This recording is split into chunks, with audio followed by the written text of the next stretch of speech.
नमस्कार बच्चों, हमारे अध्याय चल रहा है बाजार दर्शन। देखिए पेज नंबर 44 पर लास्ट पैराग्राफ।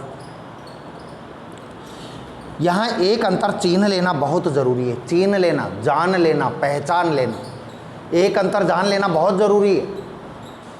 मन खाली नहीं रहना चाहिए। इसका मतलब यह नहीं है कि वह मन बंद रहना चाहिए, यानी मन में कामनाएं, मन में कल्पनाएं होनी चाहिए, मन खाली नहीं रहना चाहिए। और ऐसा भी नहीं है कि खाली रहने का मतलब भाई बंद हो जाना, क्योंकि बंद हो जाना, जो बंद हो जाएगा वह शून्य हो जाएगा। मन ने यदि सोचना समझना ही बंद कर दिया, इसका मतलब वो मर गया, तो ऐसा भी नहीं होना चाहिए। शून्य होने का अधिकार बस परमात्मा का है, यानी मारने का अधिकार, शून्य करने का अधिकार केवल भगवान को है, जो सनातन भाव से संपूर्ण है, जो सनातन भाव से आदिकाल से चला आ रहा है और संपूर्ण है, सत्य है, से सब अपूर्ण है। इसके अलावा जो भी है सब अधूरा है। जो परमात्मा की इच्छा है वो ही पूर्ण है। परमात्मा की इच्छा ही पूर्ण होती है और सभी की इच्छा लगभग अधूरी रहती है। इससे मन बंद नहीं रह सकता। जब इच्छाओं का निरोध कर लोगे, सब इच्छाओं का निरोध कर लोगे, निरोध रोकना, सभी इच्छाओं का निरोध नियंत्रण कर लोगे, सभी इच्छाओं का दमन कर लोगे, यह झूठ है। भाई मानव की कई इच्छाएं होती हैं तो सबके ऊपर वह नियंत्रण कर ले, ये बात गलत है। सब इच्छाओं पर नियंत्रण नहीं हो सकता। कुछ इच्छाओं पर, कुछ कामनाओं पर व्यक्ति नियंत्रण कर सकता है, लेकिन सभी कामनाओं पर, सभी भावनाओं पर वो नियंत्रण कर सके अपना, ऐसा संभव नहीं है। और अगर इच्छा निरोध है तप है का ऐसा ही नकारात्मक अर्थ हो तो वह तप झूठ है। इच्छा निरोध है तप है, यानी तप करने से इच्छाओं का निरोध हो जाता है, तपस्या करने से इच्छाएं मर जाती हैं, ऐसा यदि होता है तो फिर ये मंत्र झूठा है, यह तप झूठा है। वैसे तप की राह रेगिस्तान को जाती होगी, मोक्ष की राह वह नहीं है।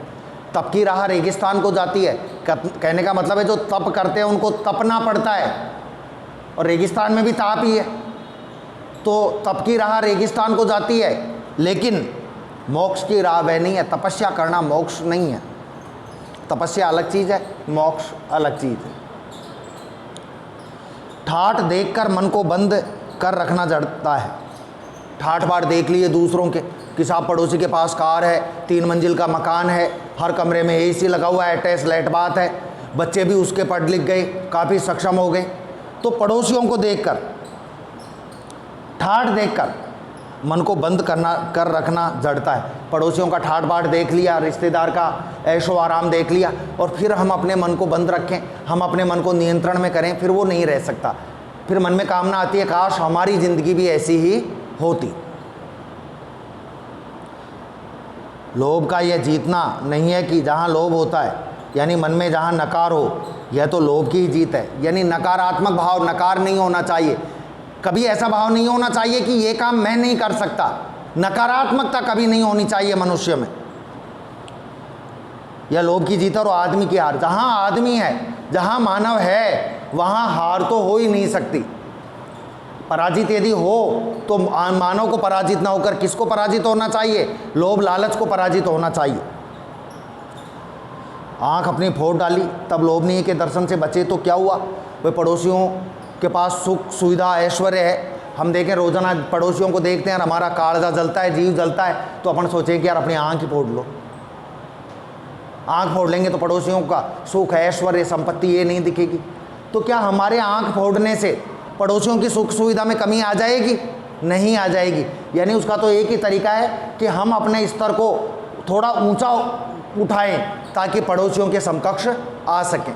अपने को दुखी करना कोई इसका समाधान नहीं है। क्या आंख बंद करके हम सपने नहीं लेते? भाई हम सपने लेते हैं, आंख बंद करके ही लेते हैं। हम कल्पना कर सकते हैं। और क्या वे सपने क्या चैन भंग नहीं करते?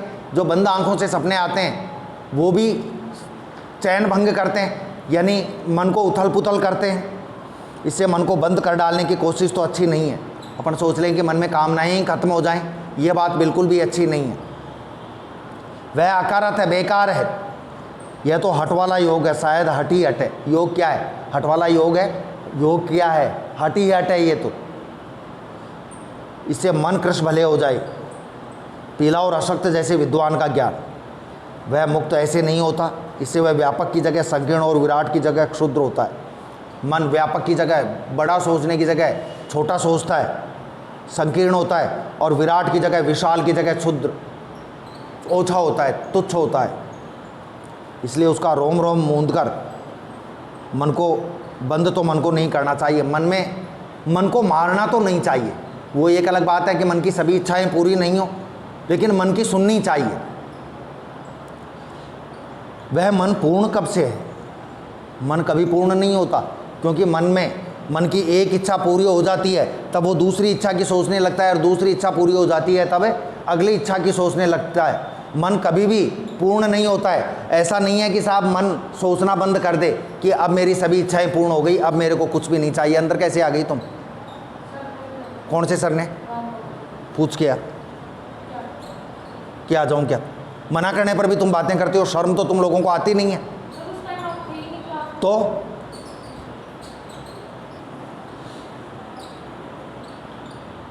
हमें पूर्णता होती है परमात्मा से अभिन्न।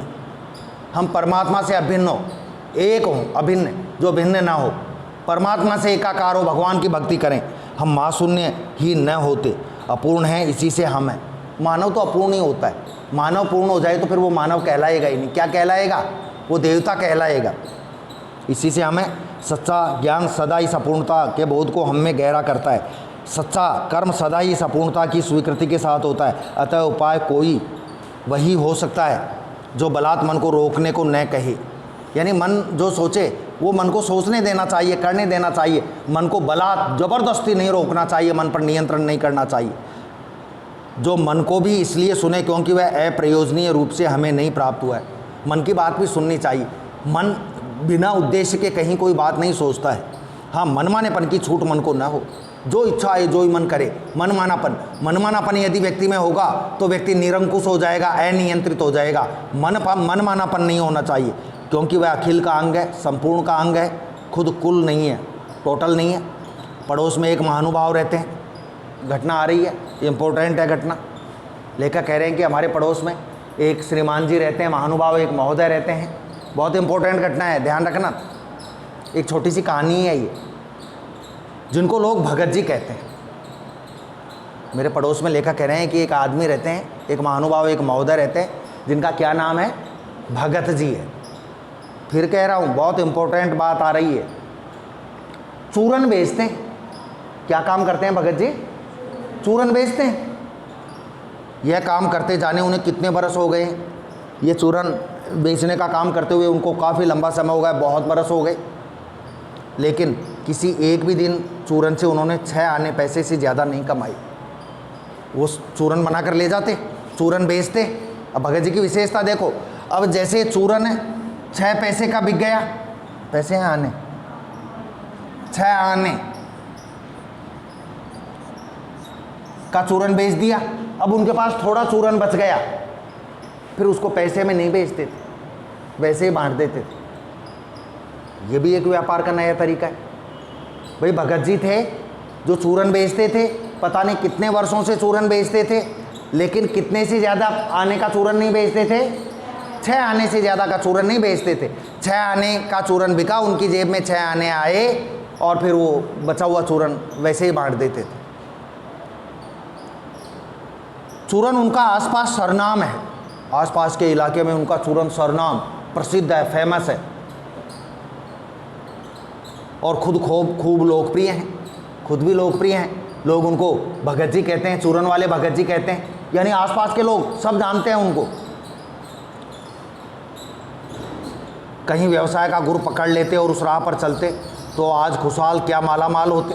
लेखक कह रहे हैं कि मैं भी ये लिखने का काम न करके किसी व्यापार का, किसी व्यवसाय का गुरु पकड़ लेता, गुरु मंत्र पकड़ लेता और उस व्यापार को करता रहता तो आज माला माल हो जाता मैं। ये लेखक न होकर वो यदि व्यवसाय को पकड़ लेता तो उनके पास क्या कुछ उनके पास न होता। यदि वो भी व्यापार खुद के लिए नहीं है, ये भगत जी के लिए, यदि वो व्यवसाय का गुण पकड़ लेते तो आज माला माल होते।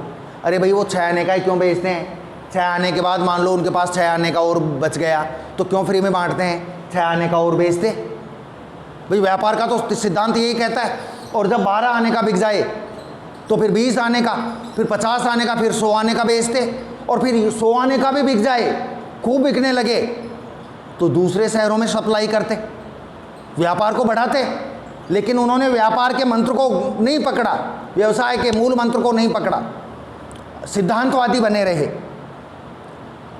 यदि व्यवसाय का गुरु पकड़ लेते तो आज बहुत खुशहाल और मालामाल होते। क्या कुछ उनके पास न होता, उनके पास बहुत कुछ होता। आज वो साधारण जिंदगी जी रहे हैं भगत जी, लेकिन क्योंकि उन्होंने व्यवसाय का गुण नहीं अपनाया। इधर 10 वर्षों से मैं देख रहा हूँ, लेकर कह रहे हैं कि 10 साल से तो मैं देख रहा हूँ भगत जी को, उनका चूरन हाथों हाथ बिक जाता है। लोगों को मालूम है कि भगत जी इतने बजे आएंगे चूरन बेचने फलां जगह पर, एक ही जगह तय होती थी उनकी, और वहाँ जाते हाथों हाथ चूरन बिक जाता, घंटे 2 घंटे में ही। और वह न उसे थोक देते हैं, न व्यापारियों को बेचते हैं, न तो थोक में बेचते हैं किसी को होलसेल में, और न व्यापारियों को बेचते हैं। भगत जी मन है उनका, इच्छा है उनकी, बंधे वक्त पर अपनी चूरन की पेटी लेकर, जो तय समय होता है, बंधा हुआ वक्त होता है, उस तय समय पर अपने चूरन की पेटी लेकर घर से बाहर हुए नहीं। चूरन की पेटी लेकर घर से बाहर निकलते कि देखते देखते 6 आने की कमाई उनकी हो जाती, 6 आने वो कमा लेते। घर से बाहर निकलते ही थोड़ी देर बाद ही लोग उनका चूरन लेने को उत्सुक रहते। पहले से लोग चूरन लेने के लिए खड़े रहते थे। चूरन से भी अधिक शायद भगत जी के प्रति अपनी सद्भावना का देने को उत्सुक रहते, और चूरन से अधिक भगत जी के प्रति सद्भावना का, अच्छी भावना प्रकट करते थे। यानी उनका अभिवादन करने के लिए, उनसे मिलने के लिए, उनको देखने के लिए, अपनी सद्भावना व्यक्त करने के लिए वो लोग इच्छुक रहते थे। चूरन तो बस एक बहाना था लेने का। पर 6 आने पूरे हुए नहीं कि भगत जी बाकी चूरन बालकों को मुफ्त में बांट देते थे। जैसे ही 6 आने आए उनके, 6 आने की कमाई हुई, बचा हुआ चूरन बच्चों को, बड़ों को नहीं, मुफ्त में, फ्री में बांट देते थे भगत जी। कभी ऐसा नहीं हुआ कि कोई उन्हें 25वां पैसा भी दे सके। 6 आने, एक आने में 4 पैसे होते हैं। एक आने में कितने पैसे होते हैं? तो कितने हो गए 6 आने में? 24 पैसे। मजाल कोई 25वां पैसा भी दे सके, कोई ये कह दे कि साहब ये लो 1 पैसा थोड़ा सा चूरन दे दो, बेचते ही नहीं थे वो। 24 पैसे से ज़्यादा का, 6 आने से ज़्यादा का। कभी चूरन में लापरवाही नहीं हुई। ऐसा नहीं है भगत जी ये सोच रहे यार 6 आने का ही तो बेचना है, थोड़ा लोकल बना लो, हल्का बना लो। चूरन बनाने में कभी लापरवाही नहीं की, पूरी ईमानदारी से, लगन और निष्ठा से चूरन बनाते थे। और कभी रोग होता भी मैंने उन्हें नहीं देखा, कभी ऐसा भी नहीं देखा कि उनके कोई रोग हो गया हो, बीमार हो गए हो और कभी चूरन बेचने नहीं निकले हों। हमेशा स्वस्थ रहते थे, हमेशा चूरन बेचने जाते थे। ऐसा कभी नहीं देखा कि चूरन बीमार होने की वजह से उन्होंने छुट्टी कर ली हो, कभी चूरन बेचने नहीं गए। और तो नहीं, लेकिन इतना मुझे निश्चय मालूम होता है कि इन चूरन वाले भगत जी पर बाजार का जादू नहीं चल सकता। ये भगत जी ऐसे आदमी हैं जो बाज़ार में कितना ही जाएं, कितना ही बाज़ार में घूमें फिरें, लेकिन ऐसे लोगों पर कभी भी बाज़ार का जादू नहीं चल सकता। बाज़ार का जादू चलने का मतलब है बच्चों कि इनको जो आवश्यकता थी ये वो ही खरीदते थे। लाख बाजार सजा समरा हो, ये उसकी तरफ ध्यान भी नहीं देते थे, केवल ही अपने आवश्यकता की तरफ ध्यान देते और वो सामान लिया और वापस घर की तरफ रवाना।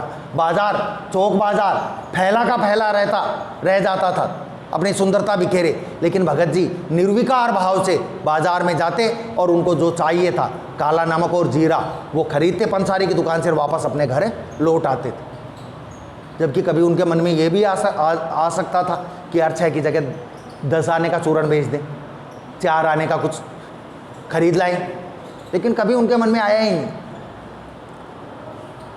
कहीं आप भूल न कर बैठिएगा, इन पंक्तियों को लिखने वाला मैं चूरन नहीं बेचता हूँ कि मैं नहीं हूँ भगत जी, मैं चूरन नहीं बेचता हूँ जी, नहीं, ऐसी हल्की बात भी न सोचिएगा। और नहीं यह समझिएगा कि लेके किसी भी माने पाठक से उस चूरन वाले को श्रेष्ठ बताने की मैं हिम्मत कर सकता हूँ। मेरा कहने का उद्देश्य ये भी नहीं है कि किसी पढ़ने वाले से मैं श्रेष्ठ उस चूरन बेचने वाले भगत जी को बता रहा हूँ, ऐसा भी मेरा उद्देश्य नहीं है। क्या जाने उस भोले आदमी को अक्षर ज्ञान तक भी है या नहीं। भाई पता ही नहीं उस भोले वाले आदमी को, चूरन बेचने वाले को अक्षर ज्ञान भी है या नहीं, पढ़ा लिखा भी वो है या नहीं। और बड़ी बातें तो उसे मालूम क्या होंगी, दुनियादारी की बातें तो क्या जानता होगा, शायद नहीं जानते होंगे भगत जी। और आपने जाने कितनी बड़ी बड़ी बातें जानते हैं दुनियादारी की। लेकिन भगत जी, इस लाइन का मतलब है भगत जी तो दुनियादारी से बेखबर है, बिल्कुल सीधे सच्चे मन के आदमी हैं।